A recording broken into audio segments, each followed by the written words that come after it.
Katonda waffe omwagalwa, tukwebaza olw'okutwagala, olw'okuwaayo obulamu bwo ku lwaffe, olw'okugenda okututeekerateekera ekifo, n'okutuwa essuubi nti olikomawo nate tutwale gy'oli naffe tubeereeyo.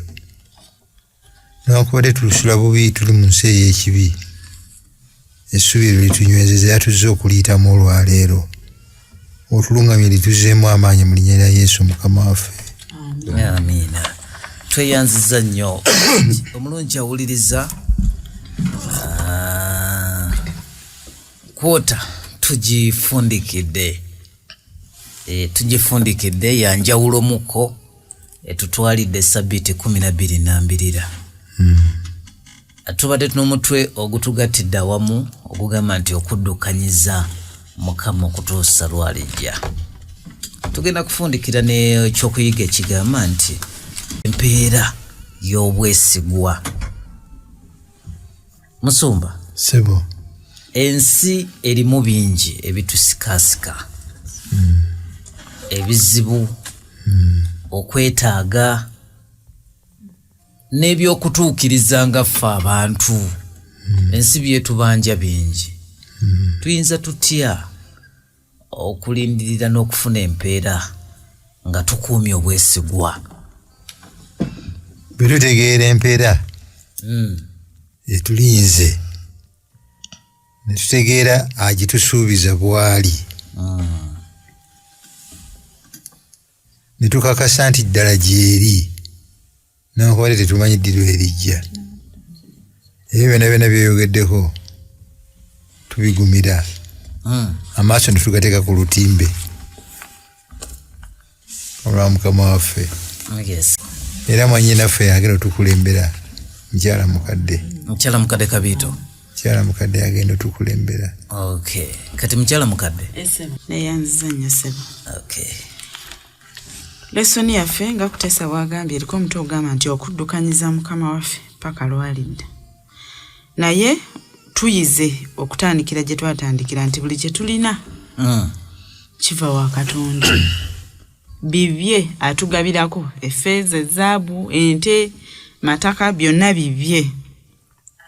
Naye newankubadde kiri bwe kityo atuwaako, era bw'atugabirako n'akola endagaano naffe nga mu zo mulimu okumuddiza ebitundu eby'ekkumi n'ebirabo, okuyamba bali mu bwetaavu, ate nga tuteekwa okukola bino kubanga tuli kitundu ku famire ya Katonda. Naye atulabula ku biyinza okutulemesa obusika ng'amabanja n'okwegomba, kubanga tuli basika wamu naye, naye nga mu byonna tulina kusooka kunoonya bwakabaka bwa Katonda. Leero nga tuyiga ku mpeera ey'obwesigwa, Musumba ayogedde ebimu ku bye tugenda okuddamu. Empeera eno yeeriwa, ani agituwa, agireeta ddi, n'ebirala. Njagala kusooka twebuuza ekibuuzo ffenna wano. Kantandike ne mukulu Kuteesa. Mpeera ki gy'osuubira okufuna olw'obwesigwa? Bw'osuubira mpeera ki? Empeera nze gye nsuubira okufuna nga ndi mwesigwa kwe kusikira obulamu obutaligwawo. Suubira obulamu obutaggwawo. Mukadde gw'osuubira mpeera ki? Mpeera yakubeera ne Mukama waffe Yesu. Ate Dennis nange ndine mukadde okufuna experience okubeerako ne Mukama Katonda wange ono. Bwe mbadde nsomako obusomi mulabeko mukwate ku bwoya. Musumba Kuteesa agambye asuubira obulamu obutaggwawo. Obulamu obutaggwawo tubufuna tutya? Oba osooka kutubuulira mpeera yo. Tubulira empeera yo, tubuulira obulamu obutaggwawo. Empeera yesinza gibabuulira kubanga sinze ngendo zigaba. Number 1. Gye bagenda okuwa Kuteesa sigimanyi. Okujjako ekyobulamu obutaggwawo kyenyinza okubuuza nti obulamu obutaggwawo mpeera. Lesoni ya leero egenda kwanukula ekimu ku bibuuzo ebikalubo ate nga kiri essential naddala kikwata ku mpeera reward for faithfulness nga kiva ku nsonga nti bayibuli eyigiriza nti tulokolebwa lwa kisa kya Mukama Katonda, we are saved by grace, so si lwa bikolwa, tulokoka lwa kisa. Ate bayibuli emu eyigiriza nti laba nzija mangu n'empeera yange ndi nayo okusosola omuntu ng'ebikolwa bwe bibikola ki ebifiri ebyo tubikwanaganya tutya okusobola okukola ekyo. Bw'ompa olukusa nnyabo omukulembeze n'ompa olukusa tukinyonyole tukisharinge twawule Kuteesa agambye empeera gy'asuubira obulamu obutagwawo ogikoledde ki? Empeera bakolerera nkolerere, bakuwa kusinziira ku bikolwa byo. Bwe kiba nga y'empeera gy'osuubira ogikoledde ki? Ekisooka nfubye okutambula nga Katonda bw'ayagala, nkuumye amateeka nga bwe gayina okukwatibwa gonna, neeyisizza bulungi eri bantu bannange, ate era ntya Katonda. N'olwekyo bw'aligattagatta ebyo n'akuŋŋaanya aligenda okulaba ng'osaanidde okuba obulamu obutaggwaawo. Kaakati olw'obudde obutono tujja kukola ekitali kya bulijjo, tujja gaziya ku kyokuyiga kino naye nga tufuluma, tulabika nga bafulumako mu lesoni, so nga mu butuufu tujja kusigala mu lesoni muno. Kituufu eriyo bannaffe abagamba nti bwe tuba tusomesa ebibuuzo ebimu ebiri mu lesoni muno tetubikoonako, oluusi tubikoonako olw'okutegeera mu bibuuzo bye batubuuziza mu wiiki ensonga enkulu ne tujjamu ezo, ebisigadde ne tubibalekera nabo bagende nabo baddemu ebyo. Naye bwe bampa olukusa nnyabo nompa olukusa, njagala tunyonyola akantu kano tukaawule kubanga katutawaanya. Obulamu obutaggwaawo n'empeera. Ompadde olukusa tusimbule. Sooka okaawule. Kaakati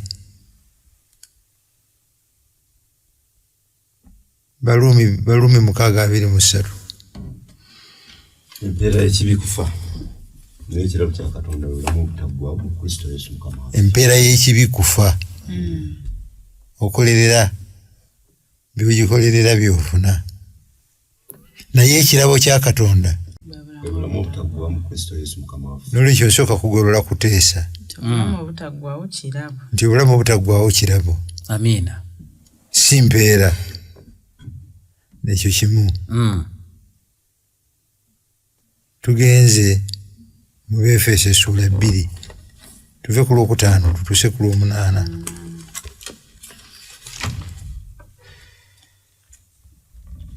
Efeso 2 Lwokutaano kutuusa ku Lwomunaana.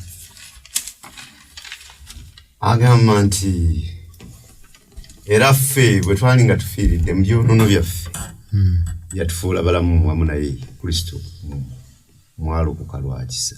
Twalokoka lwaki? Lwa kisa.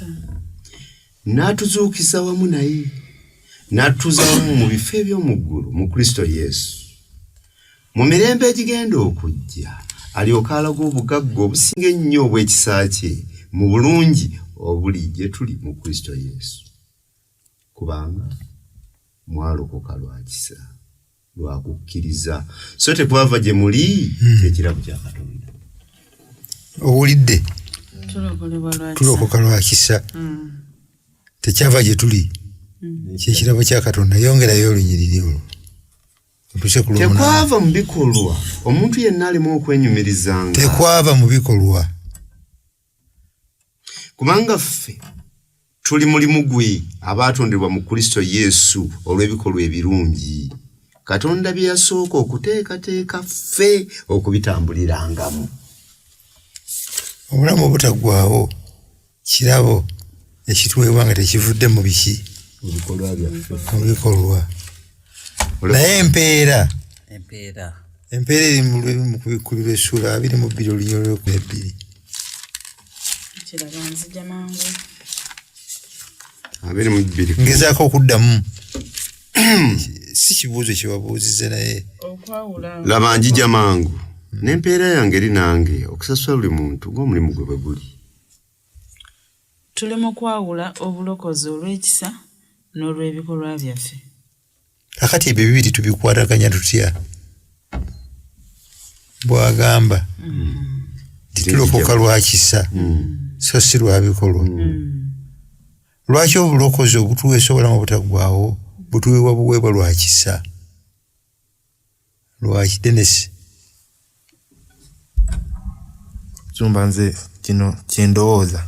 Sitolowooza tubuulire ekiri mu Bayibuli. Kino kyemmanyi nti omuntu bw'ayonoona bw'amenya etteeka mu lusuku Adeni, obutafa mirembe na mirembe yalina okutuukiriza ebintu bibiri. Yalina okukwata amateeka gonna kye bayita perfect obedience. Then bw'amala okugakwata gonna yalina okufa ng'etteeka bwe ligamba ate yeezuukize omuntu ky'atasobola kukola ki? Kola. Awo Yesu we yajjira n'afuuka Ssebadduka n'atuukiriza bino ebibiri, n'akwata amateeka gonna nga bwe gaali geetaagisa, then n'afa ate n'akola ki? N'azuukira. Kyobula bwe tusoma mu Yokaana 3:16 bwe yagala ensi bw'atyo n'awaayo buli amukkiriza. Bw'amala okukola biri, nze kye nnina okukola mukkiriza. Bwe mukkiriza bwe nti ng'akwata kino kye tuyise ekirabo eky'obulokozi ng'akinkwanga. Bw'amala okimpa bw'ati, empeera wejjiramu nti bw'akimpa n'embeera connected naye. Empeera bye bibala ebiva mu kukkiriza. Bwentyo bw'ensolo kifunza musumba. Kuteesa tuli wamu. Tutandise okubeera awamu taata. Bwe tugenda mu ggulu omubbi ku musaalaba yafuna mpeera oba yafuna kirabo? Omubbi ku musaalaba yafuna ki?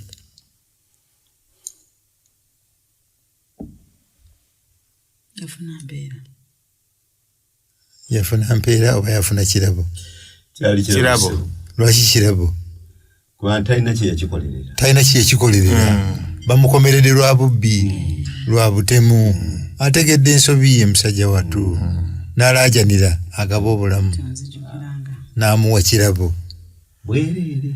Ensonga lwaki obulokozi, salvation, eternal life, kwe twasomyeko mu lesson muno. Ensonga lwaki kirabo?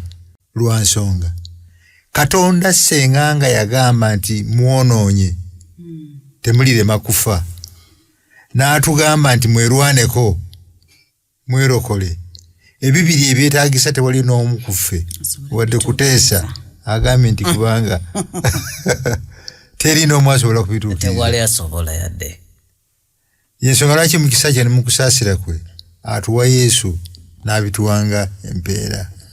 Kakati Dennis nga bw'agambye bwe bamala okubituwa nga tukkiriza, kiki ekitubeerako nga tukkiriza? Tufunye obulamu obutaggwaawo. Buli amukkiriza alina. Alina omwana, alina obulamu obutakola ki? Atalina mwana, atalina bulamu. Ekyo kituweereddwa. Kiki ekirala ekitutuukako? Esebo.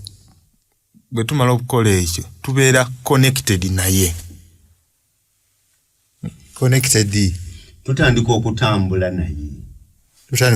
naye. Ye nga bw'ayagala. Ye connection eri oli gy'ayogeddeko. Kati mu kutambula naye ne bwe twayiga lesson emabegako nti ne bye tukola nga tutambula naye atukwatirwa bukwatirwa kisa. Okuggyayo akantu ako bulungi. Yatuwa ekyokulabirako. Kyoyagala okuggyayo kijeeyo. Nti ye muti. Ye muzabbibu. Bikulayo Yokaana. Fema Yokaana 15. Abalimi abamanyi ebya grafting eby'emiyembe n'emicungwa. Kino kijja kutujjira bulungi nnyo. 15 Yokaana agamba nze muzabbibu ogw'amazima ne kitange ye mulimi buli ttabi eriri mu nze eritabala bibala alijjawo na buli eribala ebibala alirongoosa lyeyongerenga okubala. Ngende maaso. Genda maaso. Mmwe kankano mumaze okuba abalongoofu olw'ekigambo kye mbagambye. Mubeere mu nze nange mu mmwe. Kakati awo sooka olindeko awo tuvaawo awo. Awo. Mmwe olw'okukkiriza ekigambo kye mbagambye. Bagula futinze. Mubeere abalongo muli balongoofu olwedde. Olwedde mulina obulamu. Mbakonekitinze. Naye gwe nkonekitinga kunze.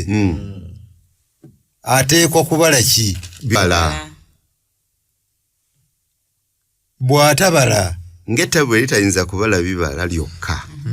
Bwe litabeera mu muzabbibu. Bwe kityo nammwe temuyinza bwe mutabeera mu nze. Kiki bibala ki bw'agamba nti bwe tumala okugattibwa ku ye tuvaamu ebibala nga ki? Musumba era nga nkozesa olulimi lwe lumu olw'ennimiro. Senga ngraftinga omucungwa mba nsuubira ekibala eky'omucungwa. Naye kati ffe ebibala bye tubala kwe kutambuza obubaka bwa Katonda, okuyamba abalala, ekisa, obwesigwa, self control n'ebirala. Nga bwe tuze tubisemako mu lesoni eno. Yes. Bibala bye tukola ki? Bye tubala. Naye kasitooba. Nga tobaze. Kankiddemu. Okusobola okubala katugambe katutwale ekyokulabirako nti abaddu bano abasatu Matayo 25 omu yaweebwa mmeka? 5 n'agenda n'abala endala 5 omulala ne bamuwa 2 n'akomyawo endala 2 n'agenda n'abala 2 okusinziira ku kye tusomye mu Yokaana okusobola okubala ebibala nkola ki? Kiki kye nteekwa okukola okusobola okubala ebibala? Kuteesa nkomawo. Kukkiriza. Kubanga abasajja bano singa baagaana okukkiriza talanta ze yabawa tebandibaze bibala. Kukkiriza. Tebandizifiisizaamu. Kukkiriza oli mutuufu. Denisi. Olwokutaano lugambye nze muzabbibu mmwe batabi buli abeera mu nze. Nze okubala nina kubeera nga nsigadde ndi abide in me connect nsigale nga nkyali mu ye nsobola okubala ebibala. Omulimu gwange omukulu gwa kulwana bwezizingirire okusigala mu ki? Mu ye olw'okukkiriza. Buli kyensalawo buli kikola kyenkola nkikolera mu ye. Kakati mu lesoni muno enyabadde mu lesoni muno ku page ku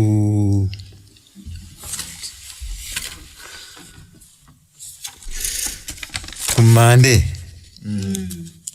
waliwo awo akantu awo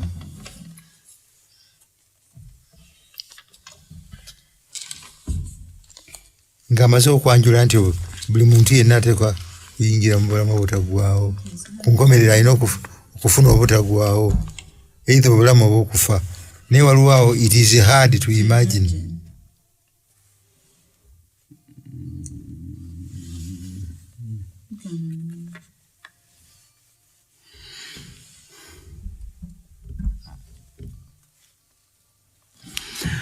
Emikisa giri nti kizibu nnyo okutandika okufumiitiriza engeri ebbiri oba okusingawo. Si weewaawo? Emikisa giri nti osoma bino kubanga olonzeewo obulamu obutaggwaawo oba mazima obulonzeeko obulowoozaako. Katonda alina obusobozi obw'enjawulo okukola buli kintu ky'agamba nti asobola okukikola okutuukiriza ebisuubizo bye. Ffe tulina okukola gwe tulina okukola gwakkiriza bukkiriza awo kenyera kano gaanaako Katonda alina obusobozi ffe kye tulina okukola kwe kumukkiriza obukkiriza twesigame ku bulungi bwa Kristo era olw'okukkiriza tugondere ekigambo kye. Webale nnyo. Akati olutalo tulina mu kkanisa wakati w'abakkiririza mu bulokozi obwekisa obutali bwa bikolwa olusinziira ku kino nti akkiriza bw'ati alina ebyawandiikibwa by'asoma Baluumi 3 Befeso gwe tusomye Befeso 2 obulokozi bwa kisasi bwa bikolwa Bagalatiya n'ebirala n'amatiya n'amanya nti kukkiriza na kunywerera mwani naye ate eriyo abatya enjigiriza eyo ne baga nti si kituufu nga mu Bafiripi yatugamba mubikula eyo Bafiripi 2:12 Bafiripi 2:12 abe Filipo sura 2 olunyiva 12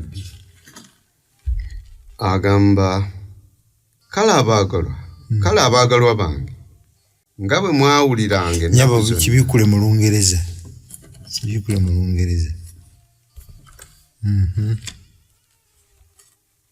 genda maaso kale abaagalwa bange nga bwe mwawuliranga ennaku zonna si nga nze lwe mbeerawo lwokka ne kaakano okusinga ennyo nga siriiyo mutuukirizenga obulokozi bwammwe bennyini n'okutya n'okukankana mutuukirizenga obulokozi bwammwe bwennyini n'okutya n'okukankana mu Bayibuli eno Therefore, my dear friends, as you have always obeyed, not only in my presence, but now much more in my absence, continue to work out your salvation with fear and trembling. Mukolerere obulokozi bwammwe n'okutya n'okukola ki eriyo asoma ekyo n'agatta ekiri mu Yakobo nti okukkiriza okutaliiko bikolwa akati mwe bagenda muyimbirira obulokozi bwa bwereere bwa kisa ate nga Bayibuli egamba nti ebikolwa ne tubeera n'entalo wakati w'abantu abo babiri eziteetaagisa eziteetaagisa lwa nsonga twagala okukigatta tuggyemu ekintu kitya kimu tukigatta tutya tukigattira mu Yokaana 15 abantu Mukama baalokola olw'ekisa tabaleka mu bbanga bazaalibwa omulundi ogw'okumeka ogwokubiri mu kuzaalibwa kuno bayungibwa ku muzabbibu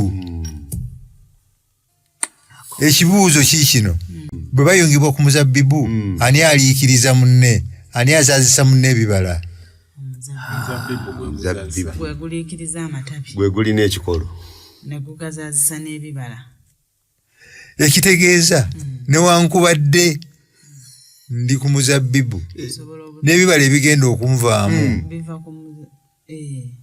n'ebibala ebigenda okunvaamu biva ku muzabbibu guli era kiwonoka nga bwe yagambye nabyo sinza kwenyumiriza nnyo nga tutuuse mu ggulu nenkayanira empeera yange nina kyenakola obulamu obutaggwawo nabufuna dda namba 2 baani abayungibwa ku muzabbibu abamaze okukkiriza buli akkiriza yayoba obuyinza okufuuka omwana bano ono agaba talanta zitwayogeddeko zetugenda okusomako ow'ettaano 2 yazigabira baki si bakafiiri ne gwe baaweemu naye mukkiriza naye mwana wa munju wa mu kkanisa n'agaana okugikozesa okakubye kyembadde ngenda okubuuza nti kiki ekyatuuka ku ono yali ntono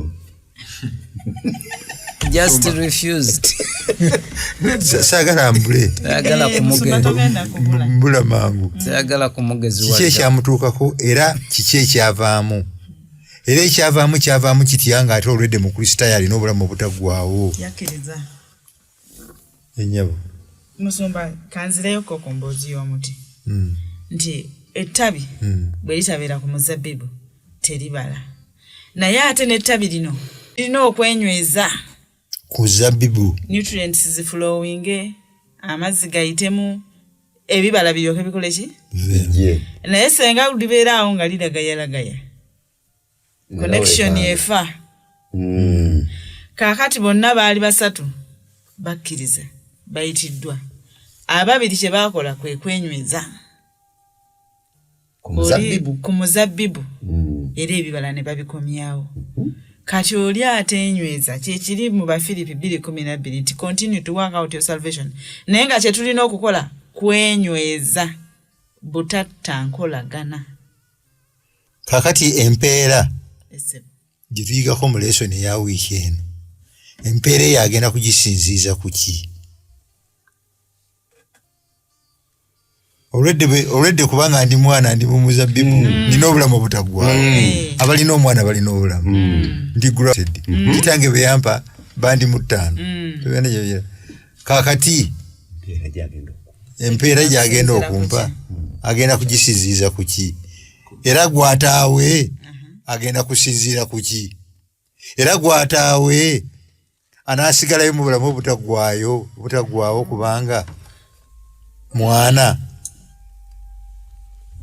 kiwanuka omwogezi avudde waggulu agambye nti tuteekwa kwenyweza ku muzabbibu empeera esinziira ku kiyigenda okutuweebwa esinziira ku mbeera gy'olimu naye ku muzabbibu n'empeera yennyini gy'olowooza nti nnaakuwa era byonna yabikola ku luki ku lulwo so si ggwe kubanga bw'ova ku muzabbibu n'ogenda wali ebbali n'empeera togenda kugifukola ki kugifuna kubanga tolina kyosobola kukola olw'okugifuna eyo era tugende nti ettabi eritabala batemako tteme kaakati ettabi lino obutabala musango gwani gwalyo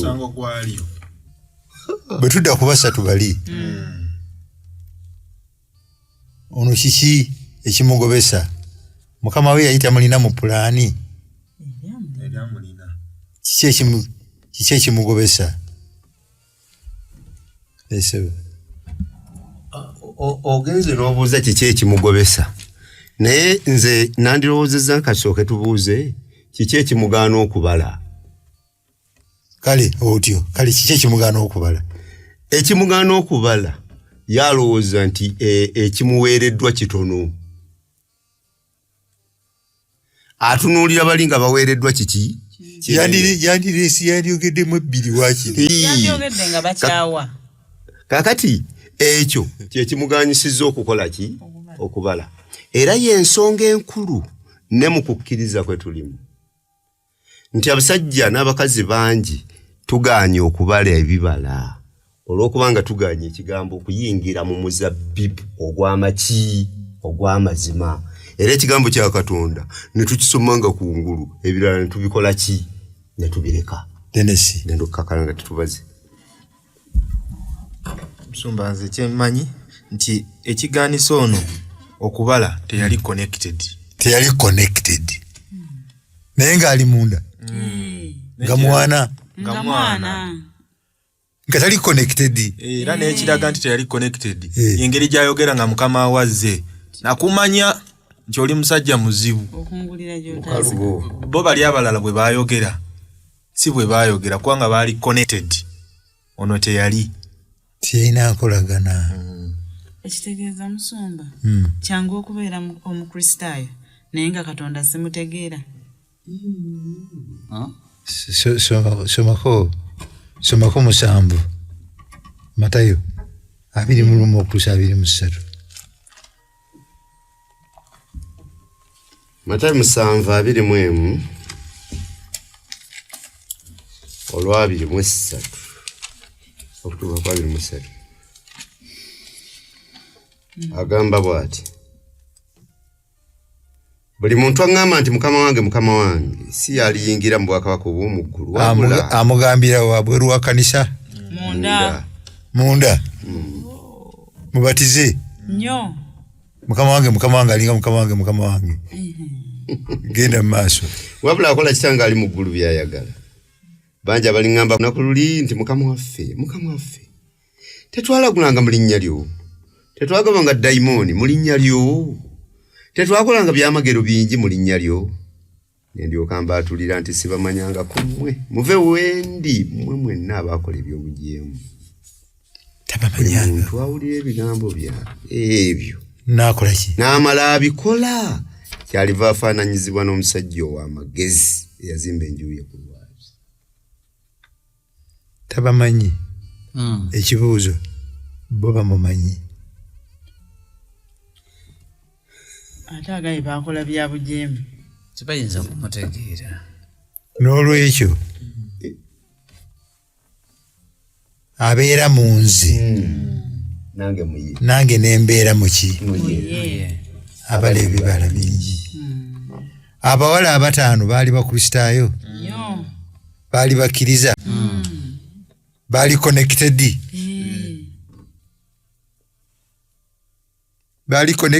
somehow baali peya 2 zaali baali 10 abataano emu yali connected muteyali kaakati yalowooza nti eri abasigala nga bali connected bafuna ebintu bibiri yeresoni yaffe balina ekirabo eky'obulamu obutaggwaawo amiina ekyabaweebwa edda mu Yesu Kristo ate bwe tutuuka eri tugenda kutuuka eri ng'ateeseteese empeera eva mu kugumira njagala tugende abalina lesoni zino ennene mubikule peegi 43 peegi 43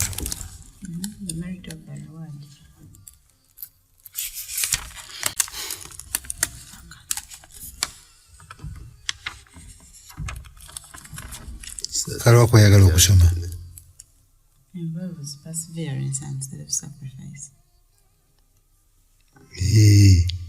Nekimbadde njagala olw'obudde kaakano wansi keeku oli mutuufu nnyo katusomere mu luzungu omukadde takalina mu Luganda kasome nja kavuunula.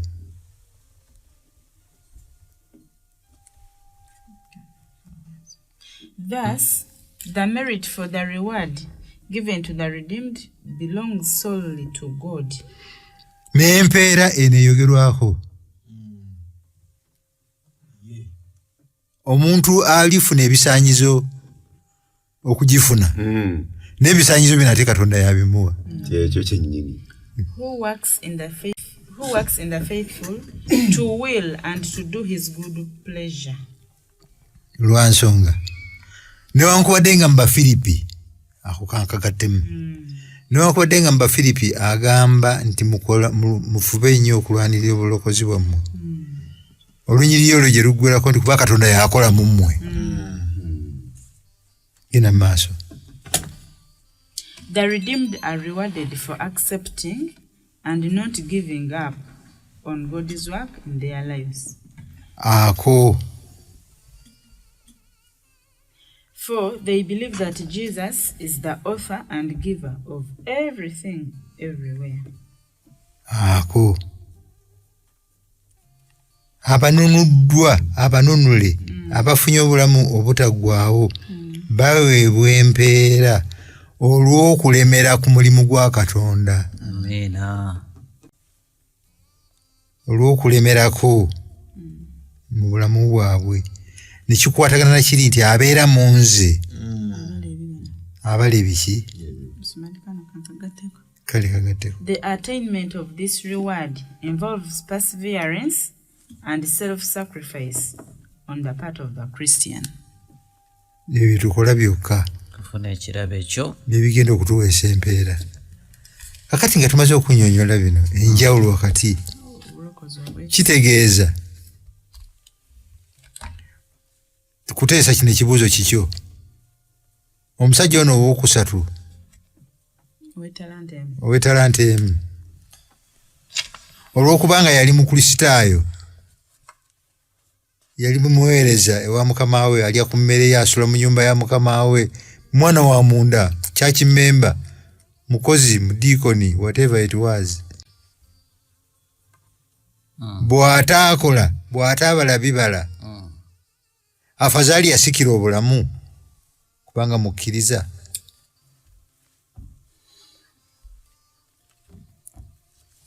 Akabuuzo ako si kazibu. kazi kubanga yasikira obulamu kubanga mukkiriza. We don't know naye ekyawandiikibwa kigweyo nga kigamba nti ne yali alina byamugibwako ne biweebwa, ne bye yali aweereddwa byamugibwako. n'obulokozi yasuulibwa bweru eri okugaya okuluma obugigi. Denesi Nsomba bwe mbeera connected ne Katonda, ebibala it is a must nina okubala ebibala kuba mba ndi connected ku source eyitamu ebibala okubala. Bwe sibala kitegeeza siri connected. Mu bufunze omusajja oyo ow'okusatu teyali connected. nga mukama we tamumanyi. Yes. Nga bombi tebamanyiganye. Mukama we n'okumwesiga Mukama we yali amumanyi okusooka n'agimuwa. N'obusobozi bwe bwali bwemu. Kakati obusobozi bwe mukama we yamulaba nga buli mweyo emu. Kati ye n'alowooza nti obusobozi bwe bwandibadde businga waawo. ye nga ye bwe yeewulira. Nga ye bwe yeewulira. Kakati nala nti n'okunyooma nyoomi. Ne yeekutulako. Wamala okwekutulako. Mukama we bw'ajja n'amulaga nga bwe wanneekutulako era bwanneekutulirako ddala. Kale genda ebweru. Ne koolina ke nnakuwa kabaka w'abaki abalala abenywereza ku musabbibu. Kakati akakusande tukamaze.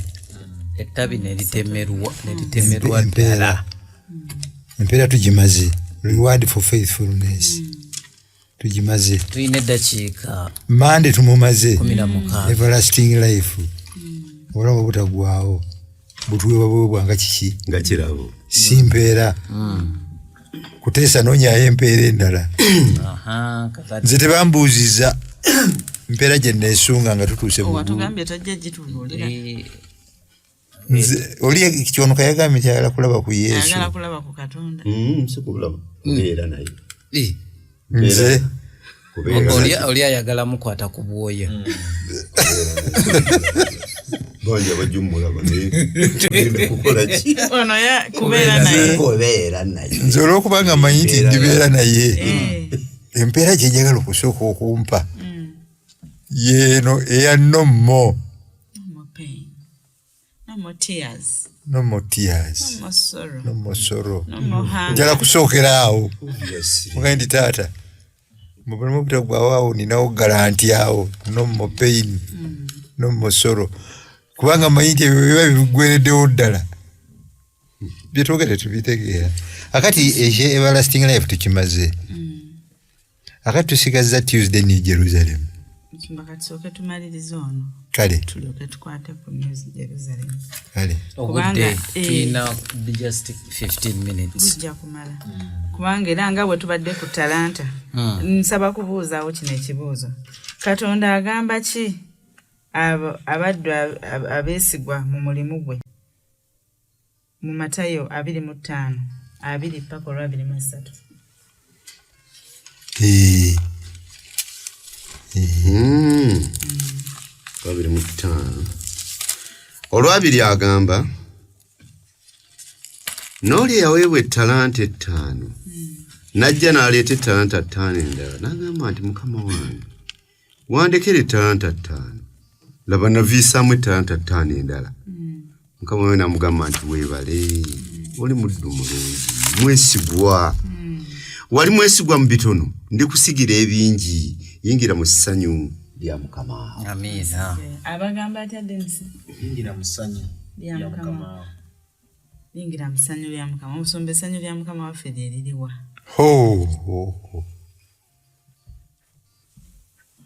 Kati soke twebuuze. Mukama waffe asanyuka. Biki ebimusanyusa? Bambuuziza nange nkyusiza. Biki ebimusanyusa? Dennis. Ebimu ku bimusanyusa nti bw'aba ye muzabbibu nga ndi connected wali ku ttabi. Ebimusanyusa nze nsigadde ku ttabi ate n'ebibala ne bivaayo.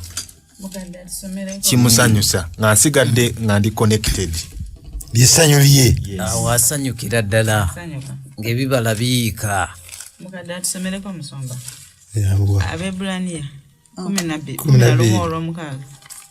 Bw'amalaawo asome ne 12. 11 olw'omukaaga yagambye nti era abataba kukkiriza tekiyinzika kusiimibwa kubanga ejje eri Katonda kimugwanira okukkiriza nga Katonda waali era nga ye mugabi w'empeera eri abo abamunoonya. N'olwekyo ekimusanyusa kukkiriza. Dennis nga bw'agambye okumunywererako kyekimu ku bimusanyusa. 12. nga tutunulira Yesu yekka omukulu w'okukkiriza kwaffe era omutuukiriza waako olw'essanyu eryateekebwa mu maaso ge, eyagumiikiriza omusaalaba n'anyooma ensonyi n'atuula ku mukono ogwa ddyo ogw'entebe ya Katonda. Nga tutunuulira ani? Yesu yekka. Olw'essanyu eryateekebwa. Sanyu Yesu yagumira omusaalaba ogw'ensonyi nga waliwo essanyu eri lyalengera mu maaso ge. Ssanyu ki eryo? Lya Dawudi kubeera ng'abeera connected mu ye.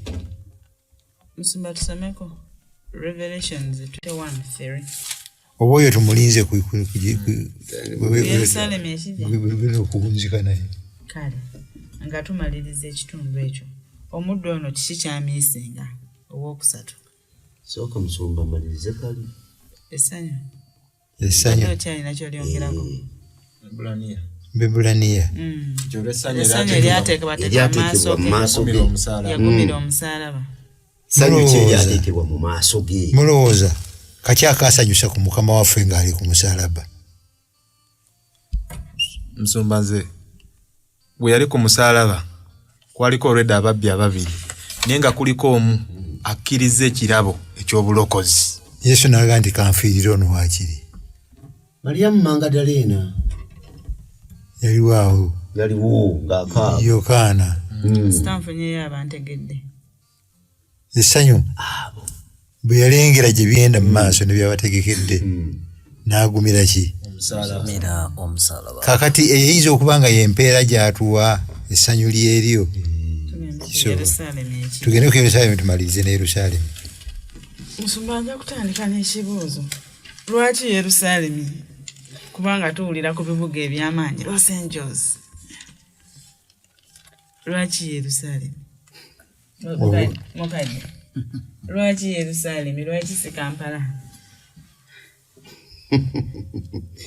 Lwaki Yerusaalemi? Lwaki si Kampala? Oba ebibuga ebirala. Katonda alina enteekateeka ze.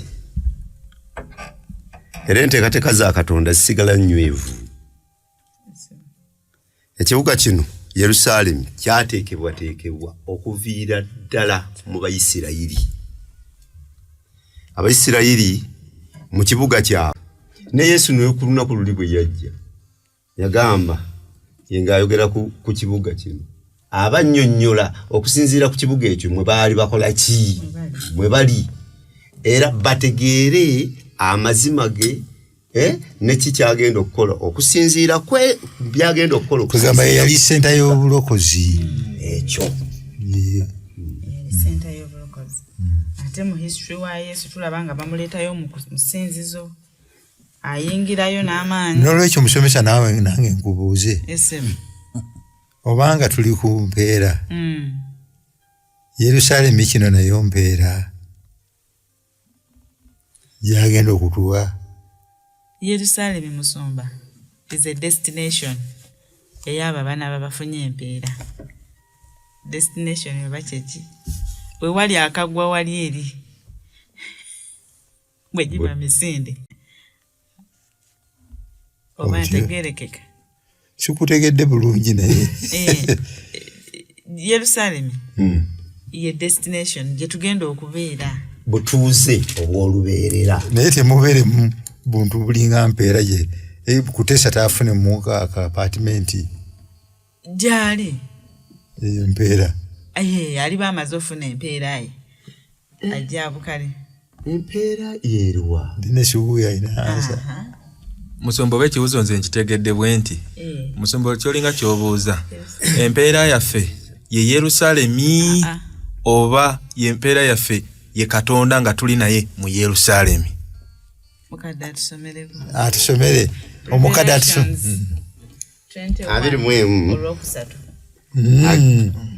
ave ku lusooka atuuse ku lw'omusanvu nendaba eggulu erijja n'ensi naye kasooke mpemu kakaviyeti.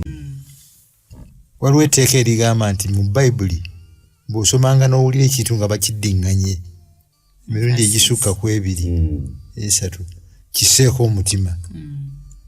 Mu nnyiriri zino waliwo ekintu kyagenda okuddiŋŋana n'akiddiŋŋana n'akiddamu. Kuteesa kiwulirize okituwe nga tumaze okuzisoma tuwunzike. nendaba eggulu erijja n'ensi empya kubanga eggulu ery'olubereberye n'ensi ey'olubereberye nga bigenze n'ennyanja nga tekyaliwo. Nendaba ekibuga ekitukuvu Yerusaalemi ekijja nga kikka okuva mu ggulu ewa Katonda nga kitegekeddwa ng'omugole ayonjeddwa bba. Nempulira eddoboozi eddene eriva mu ntebe nga lyogera nti laba eweema ya Katonda wamu n'abantu era anaatuulanga wamu nabo banaabeeranga bantu be naye Katonda yennyini anaabeeranga wamu nabo Katonda waabwe. Naye alisangula buli zziga mu maaso gaabwe era okufa tekulibayo nate so tewaabengawo nate ennaku newankubadde okukaaba newankubadde okulumwa eby'olubereberye nga biweddewo. Genda maaso. N'oyo atuula ku ntebe n'ayogera nti laba byonna mbizizza bujja. N'ayogera nti wandiika kubanga ebigambo ebyo biweesigwa era bya mazima. N'aŋŋamba nti bituukiridde. Nze ndi Alpha ne Omega okusooka n'enkomerero. Ndi muwabuwa alina ennyonta okunywa mu luzzi olw'amazzi ag'obulamu. Buwa awangula alisikira ebyo. Nange naabeeranga Katonda we naye anaabanga mwana wange. Naye abati yewekerera kiki Kuteesa ky'owulidde ng'akiddiŋŋana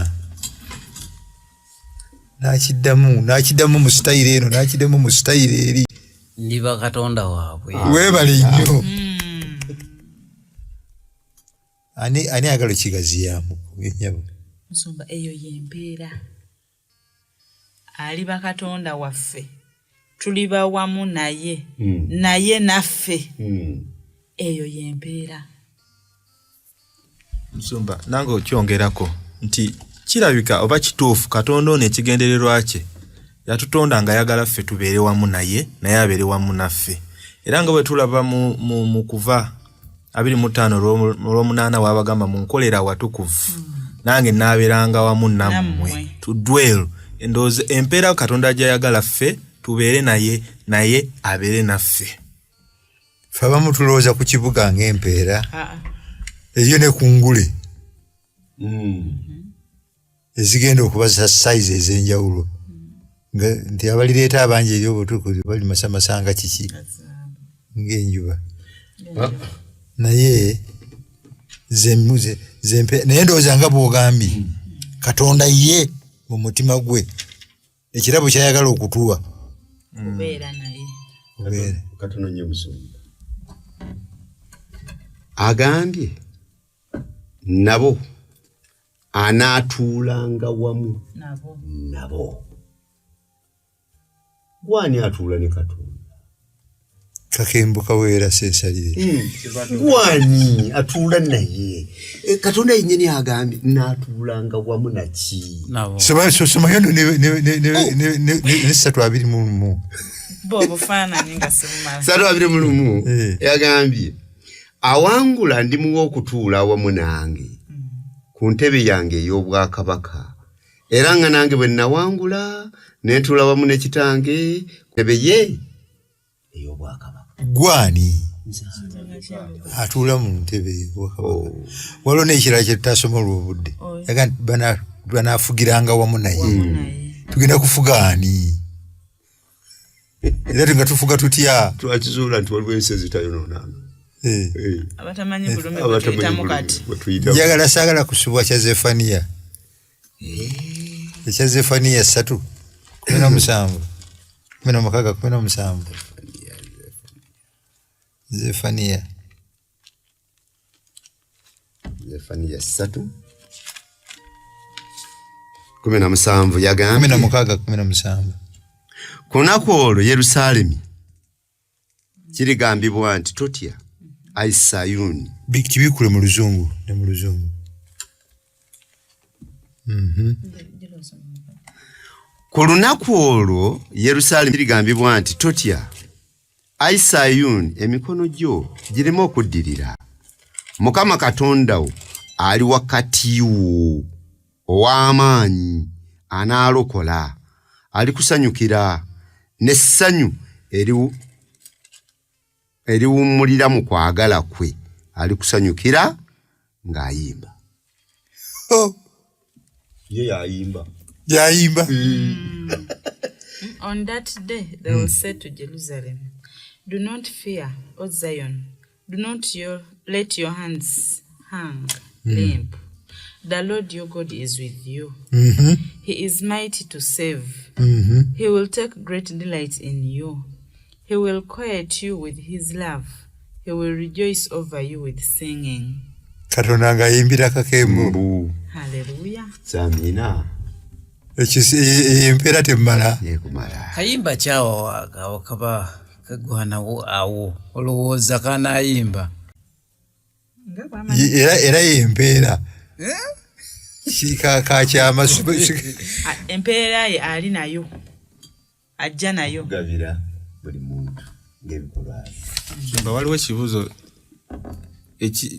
ekiri mu kubikuliro 20 bwe tubadde naye ku Lw'omunaana balina kategori ze batuwadde abatagenda genda naye ng'ebibi boogerako naffe abalituukayo tujja kuba twabikolako. Kiki ekiremesa bano nga ffena twabikolako naye ffe ne tutuuka ate abalala ne batatuuka? Oba ekibuuzo kitegeerekese. Kyabaddemu nno mu lesoni. Ekibuuzo weekiriwa. Kyabadde ku page 142. lesoni ya Tuesday. Lesoni ya Tuesday. Tusomere mukadde. Tusomere Olw'omunaana olwo. Ekibuuzo kyennyini ky'oba osoma. Agambye nti bw'osoma ku bikkulirwa essula ya 21 olunyiriro Lw'omunaana ku bubi obulindiridde abo abanaaleka kufa okwokubiri. Kibi ki ku bino ebyogeddwako wano ebitandiyinze kusonyiyibwa Yesu? Ekyokuddamu nti tewali. Kale lwaki abantu bano babula ng'ate abalala abakoze ebibi bye bimu bo balukolebbwa? Akabuuzo ako. Njawulo ki enkulu eri wakati? Si kakuteesaako nnyabo. Lwaki musumba? Ekibuuzo kitegedde kuteesa nti nyinza okuba nga ndi musamize naye ku ssaawa eri ne ngenda mu kwesiima. Lwaki ate omusamize omulala alisuulibwa ebbali ate nga nange naliko omusamize ne nnyingira? Ekibuuzo kiriwo omusumba akuwadde akakisa. Sinze facilitating olwaleero. Mukadde gwotusomedde ebintu ebyo olowooza lwaki abamu bandiyingidde ng'ate nabo baaliko mu katagoro eri? Twamaze okukitunuulira nti abantu bano ffenna Kristo yatufiirira ku musaalaba Gologoosa. Ekyo kimu. Teyasosola. Bwe tumaze ne tutunuulira buli amukkirize. Mukkirize. yes netumukkiriza yes abamukkiriza ne babeera connected mu ye. Kakati tugenza okutunula ng'abantu bano tebalinaako kalungi kaabaleetera kumukkiriza. Kirabo buki Lyetabye eritabaze. Kirabo bulamu kye baafuna kya bwerere buli omu kya buli omu. Kakati olw'okubanga kirabo kya buli omu bo bakinywererako eddembe okukiza ekirabo ekyo oba okukikola ki okukigaana. Kati abakikkiriza bagenda kuyingira mu bulamu obw'emirembe n'emirembe. Abakigaana baagaana beeyagalidde bo nga bo. Obuwulidde bakolinsa ekyolwerere 6 akadde tetukyalinawo bakolinso tulinawo yati kale era nammwe mwalinga bo naye kambikole bakolinso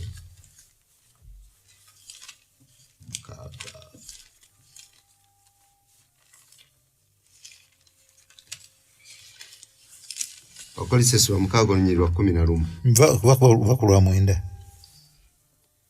obanga temumanyi ng'abatali batuukirivu tebalisikira bwakabaka bwa Katonda. Temulimbibwanga newankubadde abakaba newankubadde abasinza ebifaananyi newankubadde abenzi newankubadde abafuuka abakazi newankubadde abali ebisiyaga newankubadde ababbi newankubadde abeegombi newankubadde abatamiivu newankubadde abavumi newankubadde abanyazi tebalisikira bwakabaka bwa Katonda. Kituufu. Era abamu ku mmwe mwalinga nga bo naye mwanaazibwa naye mwatukuzibwa naye mwaweebwa obutuukirivu olw'erinnya lya Mukama waffe Yesu Kristo n'olw'omwoyo gwa Katonda waffe. Amiina. Omulimu gwaffe mugumanyi gw'okufuna empeera abeera mu anywerera mu nze. Omulimu gwe gwa kunywerera ku Yesu Kristo ne sikkiriza kuvaawo ne sita n'amaanyi agampanguza ebyo yagampa twalokoka lwa kisa. Tinyenziza byonna oba yakola ki kikyasoboka ne kaakano okunaazibwa ennyo. Amiina. Bisiyaga bisose nabya binaaza bone tusaba olw'ekyo buyiga. Mukama Katonda tukwebaza otuyigiriza. Tusaba Mukama Katonda tusigale nga tuli connected mu ggwe tusobole okubala ebibala mu nnyera Yesu Kristo Mukama waffe. Amiina.